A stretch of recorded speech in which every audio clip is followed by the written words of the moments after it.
'cause I can't do this thing with you. I'm lost in a black hole. Come on now, won't you give it a go?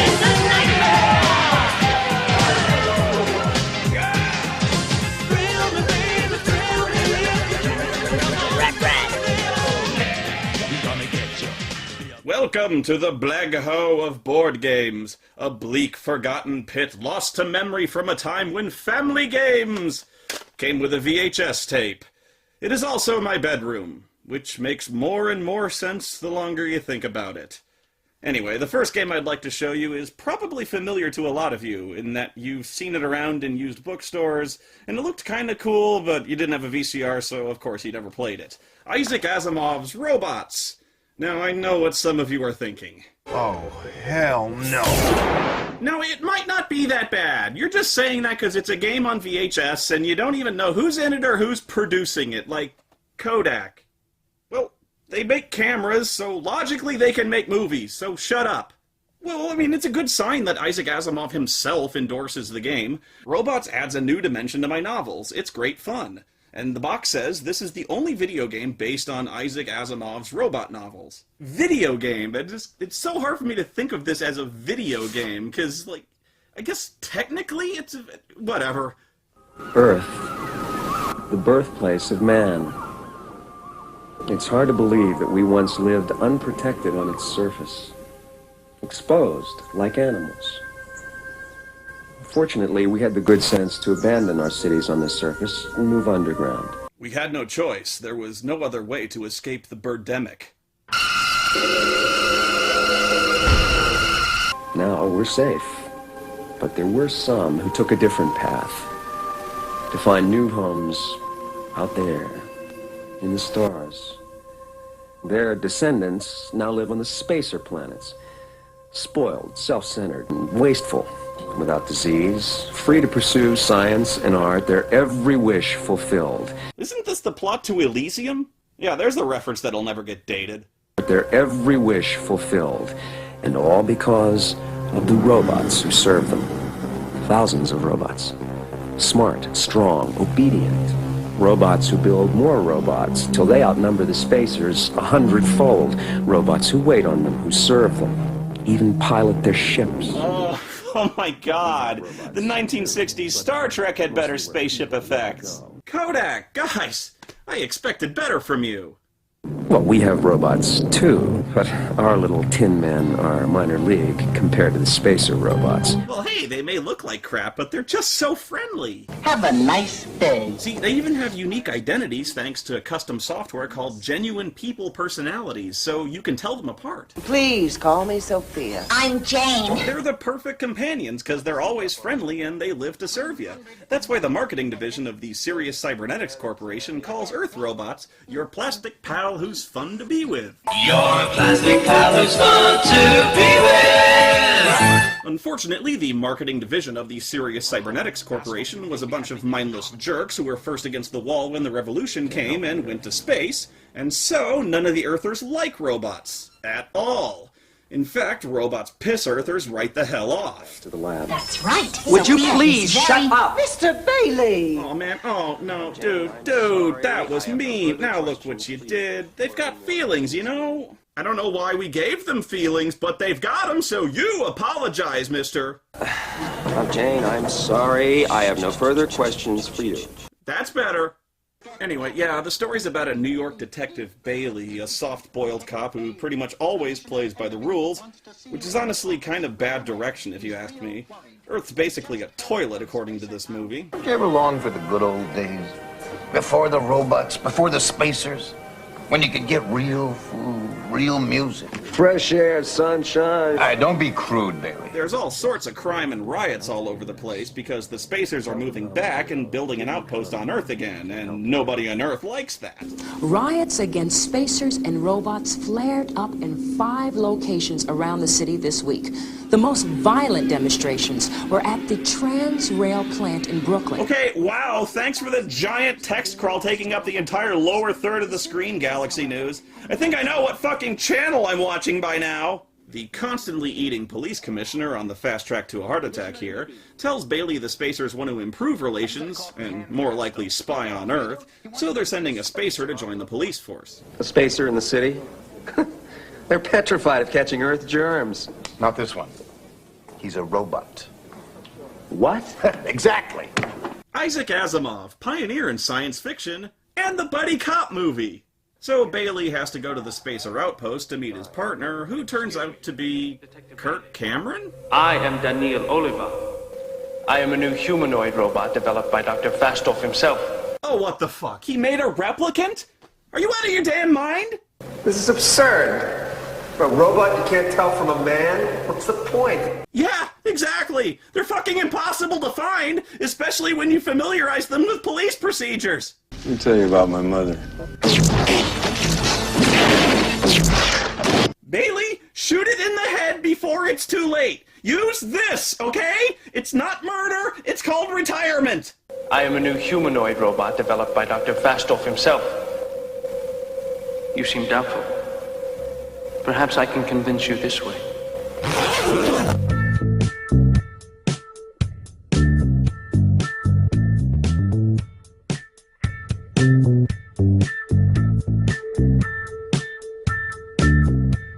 Since police work deals with raw human emotions, he thought it might be a fine way to conduct research.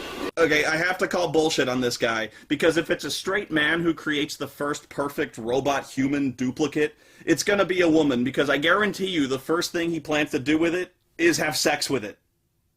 Detective Elijah Bailey will be arriving shortly from the city. I want you to wait for him outside the decontamination area and escort him to this lab. Here I am, brain the size of a planet, and they tell me to take you up to the bridge. Call that job satisfaction, because I don't. When you begin to look to other planets, as the spacers did long ago... Wait, hang on. Oh my god, the spacers live in the same building from overdrawn at the memory bank. We'll move ahead for the year. It is! Wait, look at this! Oh my god, it all makes sense now.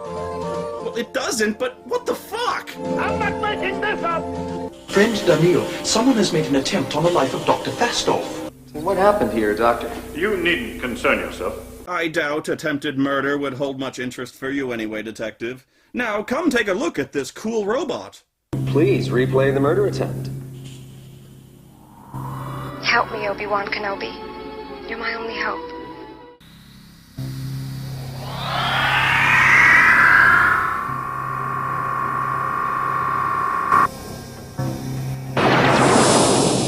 I think it's fairly obvious that the robot fired the laser, isn't it? I mean, it comes directly from the center of the camera shot, and it's just about the slowest laser I've ever seen. You don't exactly need to be Neo to dodge that thing. I guess in the future, guns are way, way less effective than they are now. I could have thrown the gun faster at that guy. I don't know, maybe it's because they load their guns with the same ooze that mutated the Ninja Turtles. Iskard heard the blaster being charged behind him, guessed its meaning, and used his robotic speed to save me. Did you get a good look at the assassin, robot? No, Detective. No, but I got a good look at the boom mic up there. So he's fast enough to outrun a beam of light, but not spin his head around and see a guy running out the door. So yeah, Space Ace here is mad as hell that someone took a shot at Jackie Treehorn. And I mean, he's like super fucking pissed off. I cannot let another such incident happen. You have 24 hours. To do what? To find the assailant and bring him to justice. 24 hours? Yes. Or I'll be forced to use the considerable powers of the spacer worlds to restore order. And that's basically the plot of the game. You've got 24 hours to find the attacker, or the spacers invade the... Wait, what? Or I'll be forced to use the considerable powers of the spacer worlds to restore order. What powers? You mean the spacer robots? The Federated Cities of Earth will never stand for that. It is of no concern to me what the cities of the Earth will or won't stand for. Okay, how the fuck did this escalate from attempted murder to threatening the invasion of the entire fucking Earth? You gotta lay off the Red Bull, man! Keldon Armadillo's ultimatum to the city has but 12 hours left. It is rumored that failing an arrest, spacer robots will enter the city to put down the riots. See? What did I tell you? The press! 24 hours. Okay, so let me get this straight. If we don't find the attacker, they're going to invade the Earth. Although, really, they're just going to invade New Jersey and Brooklyn, I guess. So we've got 24 hours to save New Jersey. The box, though, it says we're going to be on a course to save the galaxy. They're not exactly threatening the galaxy here. They're threatening New Jersey, and really, who gives a shit? I mean, sorry, New Jersey. But they're threatening them with what? Sending robots down there to stop the riots? Ooh, scary. Thanks. It doesn't matter, because the first law of robotics states that they can't harm humans anyway. So what the fuck are you gonna do? Give the robots Nerf guns? Even that doesn't matter, because the second law of robotics states that the robots have to obey humans. So technically, the rioters can just order the robots to go away. And then the spacers can order the robots to go back in there. And then you'd have this really fucking hilarious scene where you'd have both sides just yelling at a really confused mob of robots who spend the entire time just looking back and forth between them for hours. Please return to your homes. A curfew is in effect. Return to your home immediately. When do you make the rules, robot? Hey, no, robot, I'm talking to you, man. Stop this. Space Ace is 100% sure the attacker's someone from Earth because we are as amoeba to them, and spacers have evolved beyond crime. Among spacers, there is no crime. You all say that. I'm getting tired of that. What makes you spacers so virtuous and pure?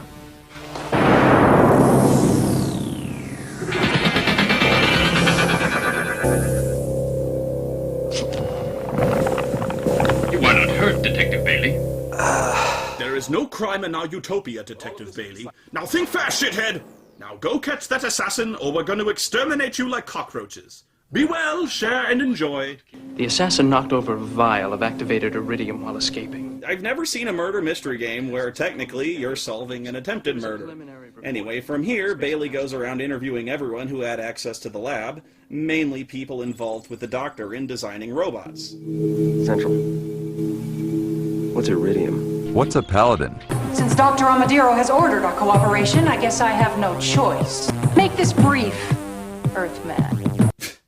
You know, not many people get to say the line, "Make this brief, Earthman!" But I am jealous of those actors. And I got to play Turl in a movie. Have you heard someone tried to murder your father this morning? What was your name again? Earthman. All right, next question. Where were you at 8:30 this morning? Spacers don't commit crimes, Bailey.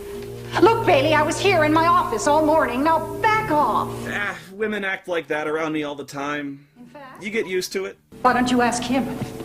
Ask him why he manipulated affairs to stick me in this disease-infested hole. Ask him why he's here posturing about helping his little Earth brothers.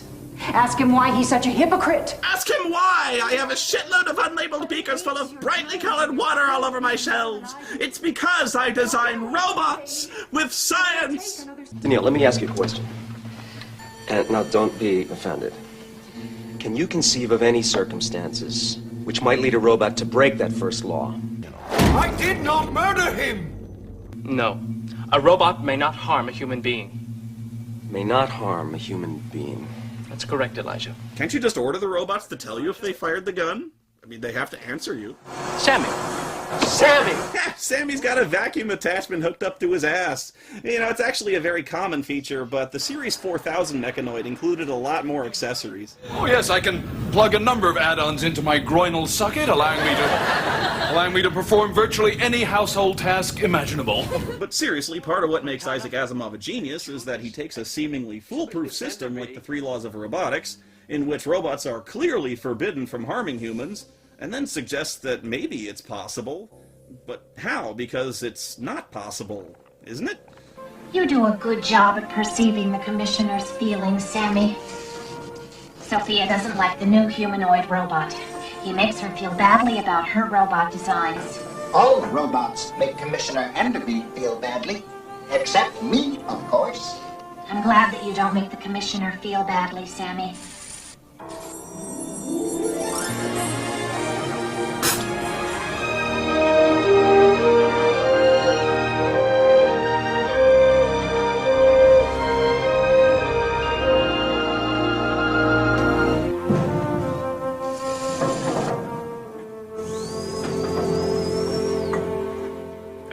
it's time for the big Agatha Christie-style reveal, because someone in this room is the attempted murderer, and Bailey's figured out how a robot might have gotten around the first law. Now, run it back and freeze the beginning. Discard. Run it further back. These continued Earth riots are an unforeseen event. Giscard and I are concerned about possible harm to humans. How should we proceed? Fastov sent a robot of himself. Exactly. Bailey, your ramblings lead nowhere. You uncovered the robot Fastov, but it doesn't change anything. There's only a few minutes left. You have no culprit. What? Is this guy serious? Fuck you! Proves nothing. Prove my big fat cock! This guy's one of the final 5! I just blew this case wide open, you trigger-happy dickwad! The culprit, Bailey. You should be able to name the suspect, spell out the motive, and describe the opportunity before time expires. And from there, it's up to you to solve the mystery. The game turns out differently every time you play it, and if you're wondering how that's even possible, considering, it's on a tape, that's why the game comes with all these cards. Every once in a while in the video, Bailey finds a clue and the video tells you to pause, telling you to pick a card and choose a side. So by the end of the game, you've got a different set of cards which lead to a different outcome. The video just lays the foundation for the mystery, and the cards fill in the blanks. What's cool about it is that the game is really accessible to anybody because it comes in 4 difficulties. The beginner difficulty is great for kids because it basically flat out tells you who didn't do it every time you pick a card, and the expert difficulty is obviously supposed to make you think about timing and the 3 laws of robotics and the character's motives. It's really cool. This game kicks ass, and I'm not even being ironic here. I mean, okay, the special effects look like something PBS would wipe its ass with, but the acting and writing are so strong here, I think it actually could have worked as a pilot episode to a TV series. And the laws of robotics are so interesting and cool, they're a great introduction to science fiction and Asimov's novels. There's not many games out there that both kids and parents can enjoy equally, but this is one of them. Although I do have to say, how sad is it that I managed to build a robot that looks better than the ones in this movie? I even managed to code Burton with the 3 laws of robotics. Although I did tinker with the first law so that I can order him to zap other people. He just can't physically harm me. I mean, it's only in self-defense. You got Final Fantasy characters kicking down my door all the damn time. Besides, laws are made to be broken.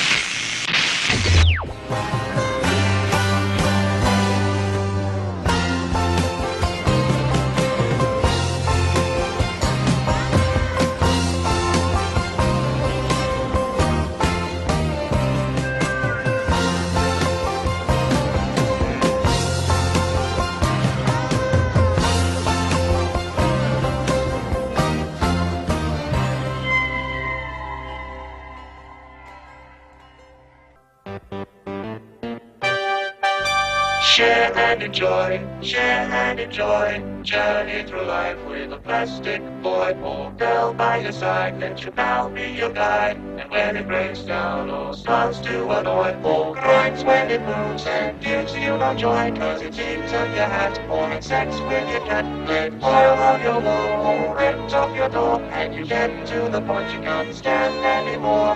Bring it to us, we won't give a fig, we'll tell you. Go stick your head in a pig.